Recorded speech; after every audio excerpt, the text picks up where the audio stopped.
I came to express my deepest condolences to the family of Samy Vellu, together with DAP National Vice Chairman Ula, also DAP National Vice Chairman Teresa Koch, National Organization Secretary Stephen Sim, and the Negeri Sembilan State Exco member Saudara Arul, together with our other leaders, to pay our condolences and also at least say our final goodbye to a very passionate man, a very passionate leader who cared, I think, a lot about what he did.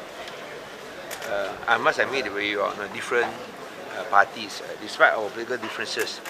You can never doubt that he cared, and he cared about many things. He always appreciated what we did, even though it was on the other side, and sometimes he used me also, so that he can get more for the Indian community in cabinet. He always give me some information about the Indian community, ask me to raise it, so that when he raise up in cabinet, he can get it approved in cabinet. And but I think the other aspect is that he never bared any personal grudges, even though we fought ferociously in Parliament. But he never kept it in his heart. He always was very solicitous. He always asked about us, and if he can help, he would help. I think that's one aspect that we know about Samy Vellu. He never kept it in his heart. So, during my term in Parliament from 1986 onwards, he was always present. So he was one of those leaders that have passed on. So in a way, it is also a passing of an era. Now the only person left, of course, is Tun. A passing of an era, and we wish him a safe and a blessed journey in his final trip, and hope that he can rest in peace. Very true. Many times we have great fights in Parliament. In the case of Tun, it was not only in Parliament, even outside Parliament, a number of times there were fights. He did not. He was angry, but the good part of it is the anger all subsides after about half an hour, 45 minutes.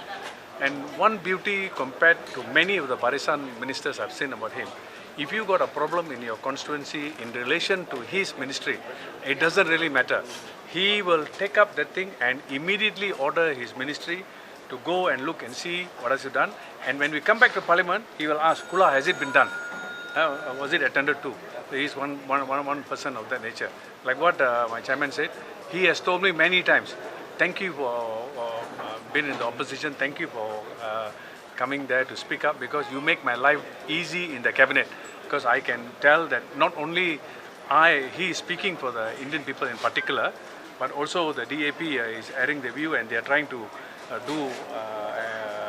the anger of the people is being voiced out, therefore has to be attended. He has said many times to me, don't worry, speak up whatever you can.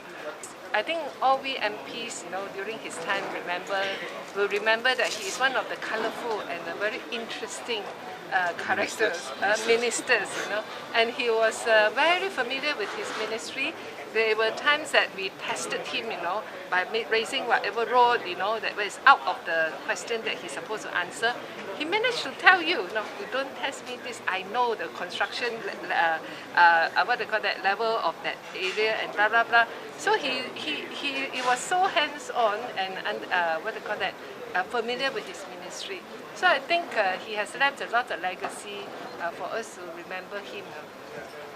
So as I say, rest in peace, Samy Vellu. Of course, like what Teresa and Kula said, he was very vocal in cabinet, and it was said that even though there was only one MIC minister, he was more vocal than all the other MCA ministers.